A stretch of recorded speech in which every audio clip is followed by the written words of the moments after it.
In a certain area, a drought occurred.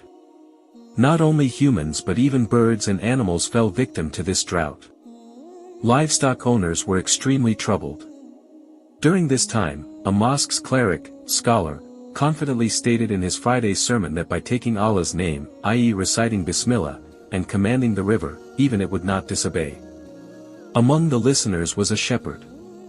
The scholar's words deeply affected him, and he developed complete faith in this idea. After the sermon, the shepherd returned, untied his goats, and went straight to the river. He loudly recited Bismillahir-Rahmanir-Rahim and told the river that he wanted to graze his goats on the other side of the mountain. He asked the river to let him cross over. Saying this, he walked over the river with his goats and crossed to the other side. The land there was lush with grass, and the tree leaves were untouched because no one had access to it. He let his goats graze to their fill and then returned. This became his daily routine, taking his goats across in the morning and bringing them back in the evening. His goats grew healthier and doubled in weight. People were amazed and asked him what he fed his goats. Being simple and honest, he plainly told them, "I just recite Bismillahir-Rahmanir-Rahim, walk over the river, and graze my goats on the other side." No one believed him because it seemed unbelievable. However, the news reached the scholar, who called the shepherd and questioned him. The shepherd credited the scholar, saying, "I am grateful to you, scholar. I acted on the advice you gave in your sermon, that by saying Bismillah, even the river would obey.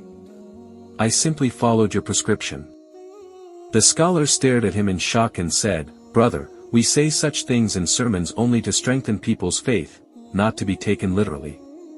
But the shepherd insisted, "I just say Bismillah and walk on the water with my goats." Finally, the scholar decided to test it himself the next morning. A large crowd gathered to witness this. The scholar hesitated, fearing embarrassment, but the excited crowd cheered, chanting, "Allahu Akbar," and praising him. To ease his fear, the scholar tied a rope around his waist and attached it to a tree. Trembling, he recited Bismillahir-Rahmanir-Rahim and stepped into the river, only to sink immediately. The people pulled him out, soaking wet. The shepherd was confused. Why did Bismillah not work for the scholar? For him, it was a daily practice, and his faith never wavered. He again recited Bismillah, guided his goats across the river, and returned. People now considered him a saint, Wali Allah, but he remained humble. He approached the scholar and said, "Scholar, I was troubled by your Bismillah's failure. But while walking on water, I understood the disease in your Bismillah." Pointing to the rope tied to the tree, he said, "This is the sickness in your Bismillah. Your trust was more in the rope than in Allah, so Allah left you to depend on the rope. You preached Allah's words but didn't believe in them, so Allah humiliated you."